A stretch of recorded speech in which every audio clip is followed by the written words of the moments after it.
তো কি অবস্থা বাচ্চারা, কেমন আছো তোমরা সবাই? তো আশা করি তোমাদের ঈদের দিনগুলো খুবই ভালো কেটেছে।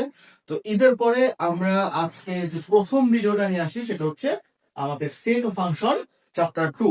আজকে আমরা যেটা সলভ করবো সেটা হচ্ছে এই চ্যাপ্টারের 25 বোর্ডের কোশ্চেন গুলা আমরা এই প্লেলিস্টের মধ্যে সলভ করা শুরু করবো। তো চলো 25 বোর্ডের কোশ্চেন গুলোর মধ্যে প্রথমে যে কোশ্চেনটা আছে সেটা হচ্ছে ঢাকা বোর্ড 2025। তো ঢাকা বোর্ড 2025-এর মধ্যে আমার কি বলেছে? আমার বলেছে ক নাম্বার প্রশ্ন। আমরা ক নাম্বারে চলে যাই। ক নাম্বার প্রশ্ন কি বলছে? বলছে হচ্ছে C equal to Y belongs to N. C equal to Y belongs to N is to Y square plus 3y plus 2 equal to 0। ঠিক আছে, এটাকে তালিকা পদ্ধতিতে প্রকাশ করতে বলছে। এটাকে কি বলছে? তালিকা পদ্ধতিতে প্রকাশ করো। এখন তোমাদের মাথায় প্রথম যে প্রশ্নটা আসবে সেটা হচ্ছে ভাইয়া তালিকা পদ্ধতি জিনিসটা কি? হ্যাঁ, আমরা যখনই সেট জিনিসটা করবো তখন আমরা দুইটা পদ্ধতি জিনিস দেখবো। একটা হচ্ছে সেট গঠন পদ্ধতি, এটা কি সেট গঠন পদ্ধতি, আর এটা হচ্ছে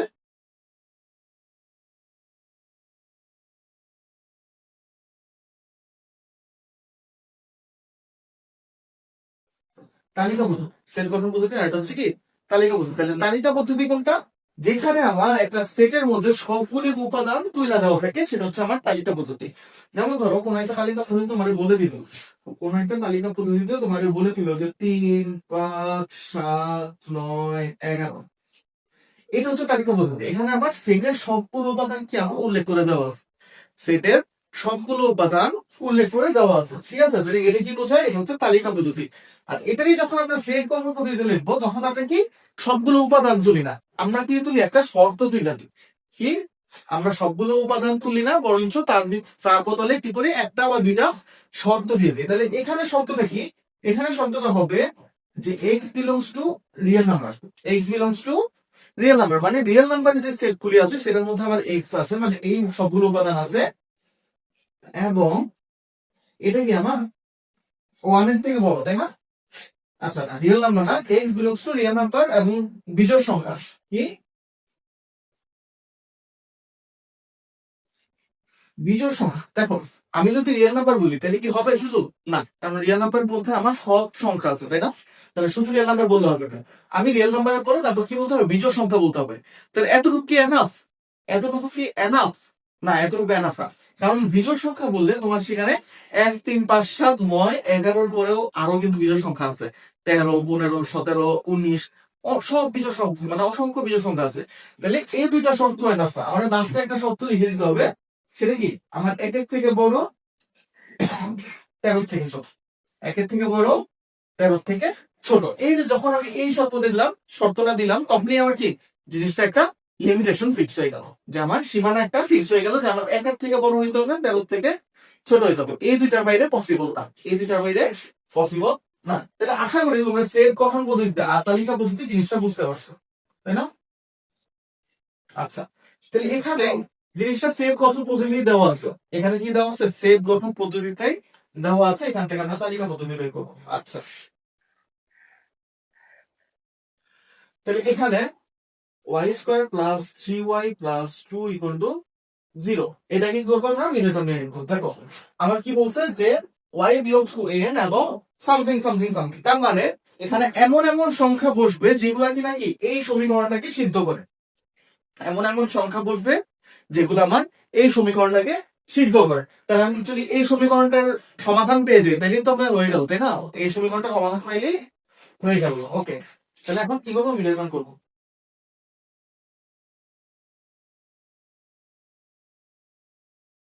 y কমন নিলে y প্লাস 2 প্লাস 1 কমন নিলে y plus 2, y plus 2, y plus 1, তাহলে y।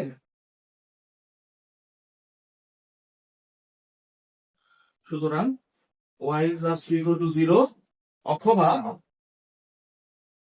y plus 1 equal to 0, তাই না? তাহলে y ইকুয়াল টু কত? -2। আর এখানে y ইকুয়াল টু কত? -1। এখানে y equal two -2, y equal two -1। তাহলে দেখো এই দুইটা সংখ্যা দ্বারাই একমাত্র কি আমার এই যে সমীকরণ এটা কি সিদ্ধ করা যায় বা এই সমীকরণটা প্রুভড হয়, সমাধান হয়। তার মানে আমার কি সি এর ভিতরে শুধুমাত্র এই দুইটা সংখ্যাই বুঝতে পারবে, সি এর ভিতরে শুধুমাত্র এই দুইটা সংখ্যাই কি করতে পারবে, বসতে পারবে। তাহলে কি আসবে, -2, -1, -2, -1। ঠিক আছে, আশা করি সবাই বুঝতে পারছো, আশা করি এটা কি সবাই বুঝতে পারছো, এখানে কারো কোনো সমস্যা থাকার কথা। ওকে, নেক্সট 6 নম্বর প্রশ্ন। 6 নম্বর প্রশ্ন কি বলছে, পাওয়ার সেট অফ এ নির্ণয় করো, পাওয়ার সেট অফ এ নির্ণয় করো। এখন আসে পাওয়ার সেট অফ এই জিনিসটা কি। হ্যাঁ, ধরো তোমার কোন একটা সেট দেওয়া আছে, ধরো যে 1 2 3, কোন একটা সেটের গুণ দেওয়া আছে 1 2 3। তাইলে এই সেটের কি অনেকগুলা সাবসেট করা যায় না, এই সেটের অনেকগুলা উপসেট বের করা যায়, তাই না? যে দেখো এই সেটের উপাদানকে নিয়ে যে কয়টা উপসেট গঠন করা যায়, ওদেরকে ওদেরকে একসাথে যদি আরেকটা সেট গঠন করি তাহলে সেটাকে বলা হবে শক্তি সেট বা পাওয়ার সেট। হ্যাঁ, যেমন এই সেটের উপসেটটা কি হতে পারে, 1 হইতে পারে, 1 নিজে একটা সেট যেটা নাকি এ সেটের উপসেট। তারপরে 2 হইতে পারে, এটা কি এ সেটের উপসেট। আবার 1 2 হইতে পারে, এটা কি এ সেটের উপসেট। তাহলে এরকম অনেকগুলো হইতে পারে, কি কি হবে কিভাবে হবে সেটা আপনার দেখাবো, ঠিক আছে? আচ্ছা, এই সবগুলা সেটের নিয়ে তুমি যখন আরেকটা সেট গঠন করে ফেলতেছো, নতুন সেট, এই সবগুলা সেটের নিয়ে তুমি যখন আরেকটা নতুন সেট গঠন করে ফেলতেছো, তখন সেটাকে কি বলবো, পাওয়ার সেট অফ এ। তখন সেটাকে বলবো কি আমি, পাওয়ার সেট অফ এ। আশা করি তোমরা বুঝতে পারছো, কোনো সমস্যা নেই। ওকে, চলো এখন আমরা এখানে যাই। তাহলে এখানে আমার কি করতে হবে, কি পাওয়ার সেট বের করার আগে আমরা আগে এ সেটটা বের করে নিতে হবে। পাওয়ার সেট বের করার আগে আমাকে কি করতে হবে, মেইন যে সেট সেটা আগে বের করে নিতে হবে। তার মানে এটা লিখতে হবে, কি লেখা, এ সমান সমান x is to x belongs to n is to x square হচ্ছে সব থেকে বড়, x স্কয়ার গ্রেটার দ্যান 7 এবং x কিউব লেস দ্যান 180।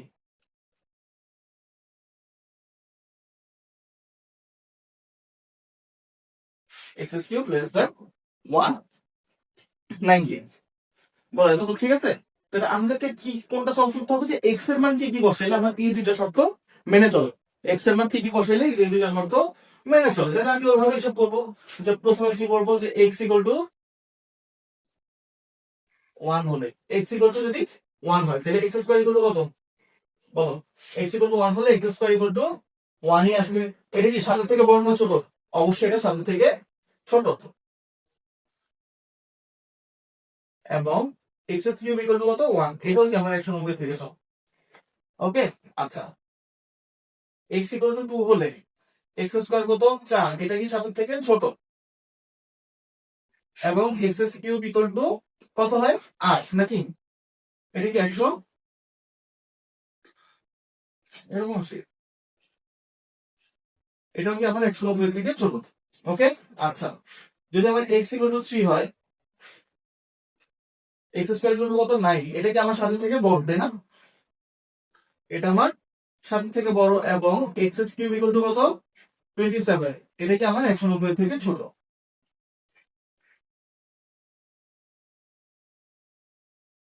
তাছাড়া 16, এটা কি 7 থেকে বড়। এবং x কিউব ইকুয়াল টু 464, 190 থেকে ছোট।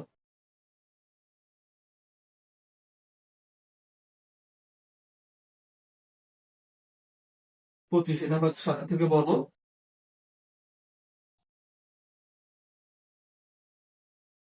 125, এটা কি 190 থেকে ছোট। 125, এটা কি 190 থেকে ছোট। তারপর যদি x ইকুয়াল টু 6 হয় তাহলে x স্কয়ার ইকুয়াল টু কত, 36, যেটা কি 7 থেকে বড়, যেটা 7 থেকে বড়। এবং x কিউব কত, 216, এটা কি আমার 190 থেকে ছোট, না এটা 190 থেকে বড়। তারপরে তুমি যত নাম্বারই লেখো না কেন সেগুলা কি সব আমার 190 থেকে বড় হবে। হ্যাঁ, তারপর যদি 7 থাকো তাহলে 7 কিউব কি 190 থেকে অবশ্যই বড় হবে। এখন আমরা দেখবো যে কোনটা কোনটা ঠিক আছে, কোনটা কোনটা ঠিক নাই। ওকে, এখন আমরা কি দেখবো কোনটা কোনটা ঠিক আছে, কোনটা কোনটা ঠিক নাই। যেমন আমার কি বলছে, 7 থেকে বড় হইতে হবে, তাই না? আমার কি 7 থেকে বড় হইতে হবে, তাহলে 7 থেকে বড় কোনগুলি আছে, সব থেকে বড় আছে আমার এই নিয়ে।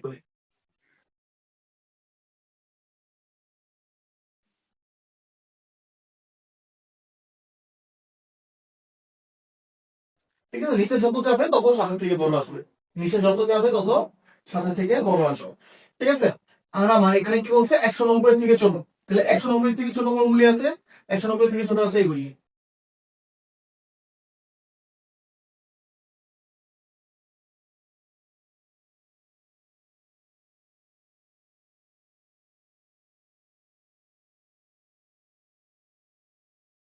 আরে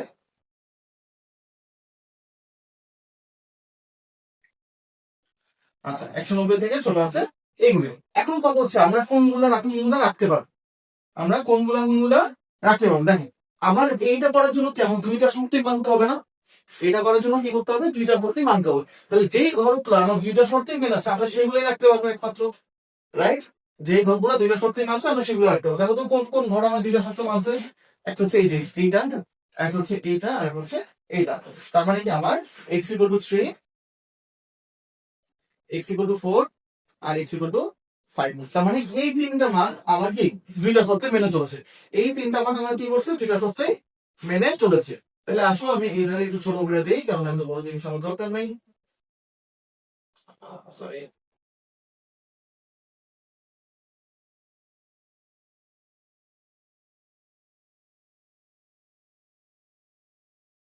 ওকে।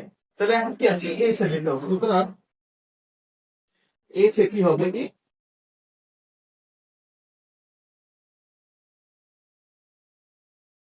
3 4 5, 3 4 5। সুতরাং power set of A, power set of A কি বলছিলাম যে আগে আমি তার উপসেট গুলি বের করবো, আমি তার উপসেট গুলি বের করবো। তাহলে উপসেট কিভাবে বের করি, প্রথমে সবগুলো উপাদান একটা একটা একটা করে লিখবা, তোমরা সবগুলো উপাদান কি করবা, একটা একটা করে লিখবা। তাহলে প্রথমে কি 3, তারপরে 4, তারপরে 5, তারপরে কি, তারপর দুইটা দুইটা করে লিখবা, কি লিখবা, দুইটা দুইটা করে লিখবা। তাহলে 3 এর সাথে একবার 4 লিখবা, 3 এর সাথে একবার 5 লিখবা। কখনো পিছনে যাবে, ঠিক আছে, কখনো পিছনে যাবে, সবসময় কি সামনে যেতে থাকো, ঠিক আছে। তাহলে 3 এর সাথে 4, 4 এর সাথে 3 এর সাথে 4, তারপরটা কি 3 এর সাথে 5, ঠিক আছে। আচ্ছা, তারপরটা কি, তারপরটা হবে 4 এর সাথে 5। আমি কিন্তু 4 এর সাথে 3 লিখি নেই, আমি পিছনে যাই না, আমি কি সামনে যাচ্ছি। 4 এর সাথে 5, 4 এর সাথে 3 কেন লিখলাম না, কারণ 3 আর 4 অলরেডি একটু উপসেট মিলে গেছে, এই জন্য আমি আর 4 এর সাথে 3 লিখলাম। আচ্ছা দেখো আমার দুইটা দুইটা করে লেখা শেষ, আমার আর কিছু লেখা যায় না। তারপরে আমি কি করবো, তিনটা তিনটা করে লিখি, তিনটা তিনটা করে লিখি, 3 4 5। দেখো তিনটা করেও লেখা শেষ, আমার আর কিছু লেখা যাচ্ছে না। এরপরে কি আমি একটা ফাঁকা সেট দিই, ফাঁকা সেট জিনিসটাও কি একটা উপসেট, ফাঁকা সেট জিনিসটাও কি একটা উপসেট। তাহলে এই যে আমি উপসেটের সবগুলো পেয়ে গেলাম, তাহলে এই উপসেট গুলার সবগুলার একটা নতুন সেটের মধ্যে লেখা দেবো, এটা আবার কি হয়ে যাবে, পাওয়ার সেট বা বাংলায় বললে শক্তি সেট। এটা কি আমার পাওয়ার সেট বা বাংলায় বললে শক্তি সেট। এখন তোমরা বুঝবে কিভাবে যে তুমি সবগুলো লিখছো নাকি লেখা নেই, কোনোটা বাদ করছে, সেটা বোঝার উপায় হচ্ছে 2 টু দি পাওয়ার এন, সেটা বোঝার উপায় কি, 2 টু দি পাওয়ার এম। ঠিক আছে, তার মানে একটা সেট এন দ্বারা কি বোঝাচ্ছে, এন দ্বারা বোঝাচ্ছে হচ্ছে উপাদান সংখ্যা কি, আহ,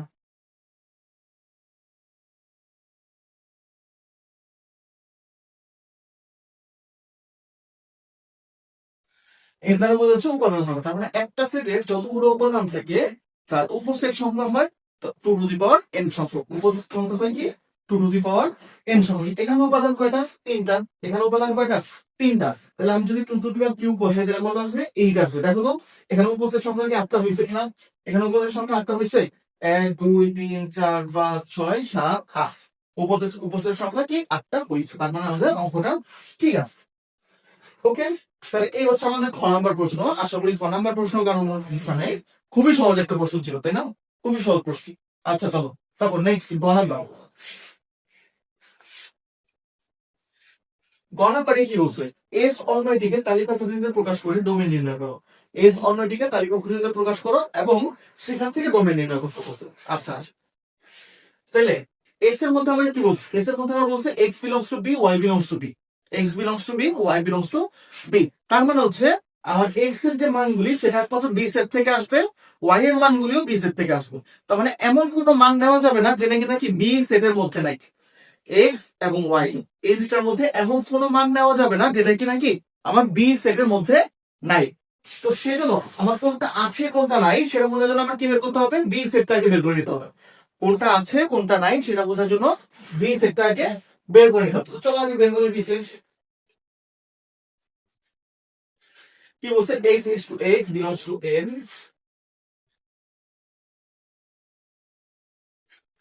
is to x square less than or equal to 4, x square less than or equal to 4, ঠিক আছে?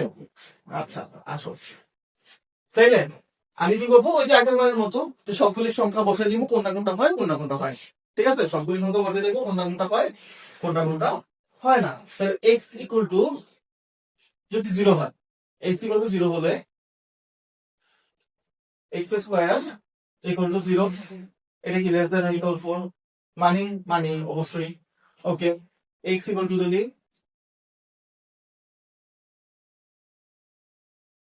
x ইকুয়াল টু যদি আমরা প্লাস মাইনাস 1 হয়, তাহলে x স্কয়ার ইকুয়াল টু কত হবে, 1 হবে। এটাও কি আমার 4 থেকে ছোট অথবা সমান, মানতেছি মানতেছি। x ইকুয়াল টু যদি প্লাস মাইনাস 2 হয়, তাহলে x স্কয়ার ইকুয়াল টু কত, 4, এটা কি আমার 4 এর সমান, এটা কি আমার 4 এর সমান। তাহলে x ইকুয়াল টু যদি প্লাস মাইনাস 3 হলে x স্কয়ার ইকুয়াল টু কত, নাই, এটা কি আমার 4 থেকে বড়, এটা কি 4 থেকে বড়। তাহলে কোন কোন মানগুলি নেওয়া যাবে ভাইয়া, বলতো কোন কোন মানগুলি নেওয়া যাবে?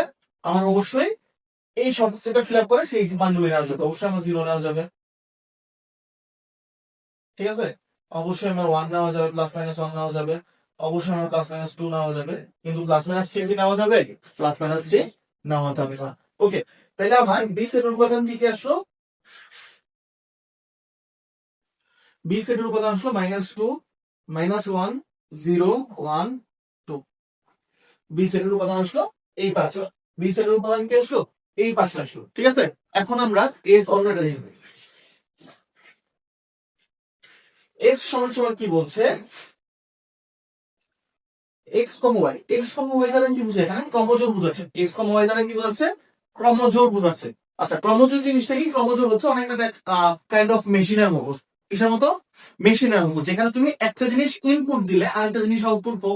মেশিনে কি হয়, একটা জিনিস তুমি ইনপুট দাও আরেকটা জিনিস তোমার কি সে আউটপুট হিসেবে দেয়। তাহলে ক্রমজোরটাও সে, এখানে তুমি প্রথমটারে ইনপুট হিসেবে দিলে পরেরটা আউটপুট আকারে দেবা, প্রথমটা কি ইনপুট হিসেবে দিলে পরেরটা আউটপুট আকারে বের হয়।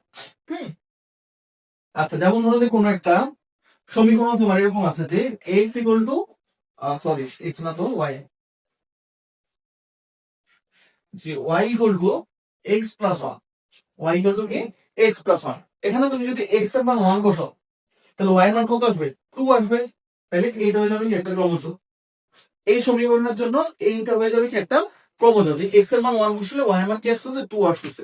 তাহলে প্রথমটারে বলা হয় ইনপুট, পরেরটারে বলা হয় আউটপুট। আর গণিতের ভাষায় প্রথমটারে বলা হয় হচ্ছে ডোমেন, পরেরটারে বলা হয় হচ্ছে রেঞ্জ। তাহলে প্রথমটারে কি বলবো, ডোমেন, দ্বিতীয়টারে কি বলবো, রেঞ্জ বলবো, ঠিক আছে? এটা একটু মাথায় রেখে এটা দরকার। আচ্ছা, আসো। তাহলে x, y is to x belongs to b, y belongs to b, y belongs to b এবং y minus x equal to -1। এই হচ্ছে আমার x অননোন, এটা কি আমার অননোন। আচ্ছা ফাইন, আচ্ছা ফাইন, ওকে ফাইন। তাহলে এখানে y minus x equal to -1, তাহলে y equal to কি হবে, মাইনাস x এর উপর চলে গেলে plus x, x minus 1, y equal to x minus 1।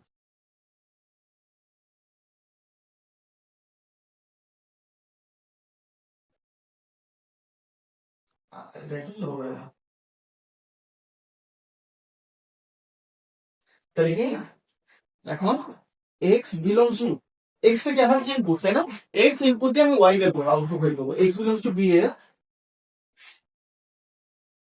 সকল মানের জন্য y এর মান নির্ণয় করো। ওয়াই মান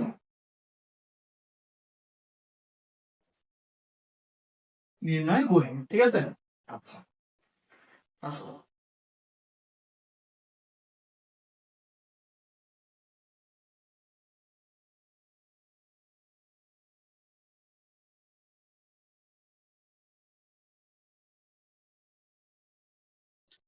তাহলে এখানে কি দিব, উপরে দিব এক্স আর নিচে দিব ওয়াই। তাহলে আমার মান হচ্ছে কটা, 5 হয়। তাহলে 5 গুলি কমে 1 2 3 4, ঠিক আছে। তাহলে -2 -1 0 1 2। এখন আমরা এই সমীকরণে এক্স এর মান গুলি বসাবো, এই সমীকরণে এক্স এর মান গুলি বসাই দিব। তাহলে এক্স এর মান যদি হয় -2, -2 হলে ওয়াই মান কত হচ্ছে, -2 -1, তাহলে -3। আচ্ছা এক্স এর মান যদি -1 হয়, -1 -1 -2, তারপরে x এর মান যদি হয় 0 0 -1 -1 0 1, দেখো এরকমই আমি, ঠিক আছে। আচ্ছা তাহলে দেখো যে আমার এইখানে সবগুলো x কোথায় আছে, b তে আছে, সবগুলো x কোথায় আছে, b তে আছে। তাহলে এটা তো কোনো সমস্যা নেই। আমার দেখতে হবে কি সবগুলো y কি আমার b তে আছে কিনা, সবগুলো y কি b তে আছে কিনা, ঠিক আছে। কিন্তু দেখো -3 যেটা, এই যে -3, সেটা কি b সেটার মধ্যে আছে, -3টা কি b সেটের মধ্যে আছে, নাই। কিন্তু আমার এখানে কি বলছে যে y must be belongs to b, y must belongs to b। তাহলে -3টা কি আমার b তে নাই, তাহলে এটা কি আমার হবে না, ঠিক আছে। এটা কি হবে না, হবে না। তাহলে কি লিখবো আমি এখানে, যে x সরি করবো y করবো -3 not belongs to b, y করবো -3 not belongs to b। সুতরাং সুতরাং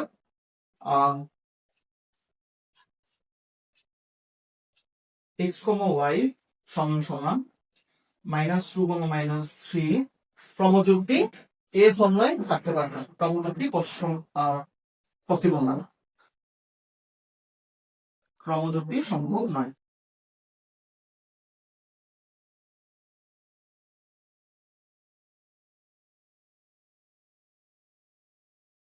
ক্রমযুক্তি সম্ভব নয়। তাহলে সুতরাং এর সামনে আমি কি বসাতে পারবো, এর সামনে আমি বসাতে পারবো হচ্ছে -1 -2 0 -1 কি কি -1 -2 0 -1 1 0 2 1, ঠিক আছে। তাহলে আমি আমার অন্যটাই কি হবে, এই ক্রমযুগগুলি হবে, ঠিক আছে। এখন আমাকে শুধুমাত্র এটাই বের করতে বললেন, আমার কি বের করতে বলছে, ডোমেন নির্ণয় করতে বলছে, তাই না। কি বলছিলাম যে প্রথম উপাদানগুলি হচ্ছে ইনপুট, এগুলারে কি বলা হয়, গণিতের ভাষায় ডোমেন বলা হয়। তার মানে এখানে প্রথমে যে উপাদানগুলি পাইছি লাইক -1 0 1 2, এগুলি হচ্ছে কি আমার ডোমেন, ঠিক আছে, এগুলি কি আমার ডোমেন। সুতরাং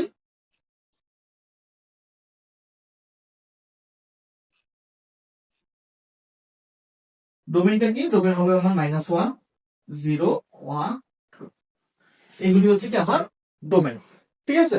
আশা করি কোনো সমস্যা নেই। এখানে যদি রেঞ্জ বলতো তাহলে কি করতাম আমি, লাস্টে দ্বিতীয় যে উপাদানগুলি আছে সেই উপাদানগুলি লিখবো, ঠিক আছে। তাহলে আশা করতেছি ঢাকা বোর্ডের পজিশন তোমাদের কোনো সমস্যা নাই। এটা আমাদের এতটুকু জিনিস, হ্যাঁ খুবই সহজ জিনিস, অন্যান্য বোর্ড করলে দেখতে পারবা যে ঢাকা বোর্ড তোমার খুবই সহজ আসছে, ঠিক আছে। তাহলে এই তো আজকের ভিডিও এই পর্যন্তই, দেখা হচ্ছে কালকে নেক্সট কোন একটা ভিডিও নিয়ে, নেক্সট কোন একটা বোর্ড নিয়ে।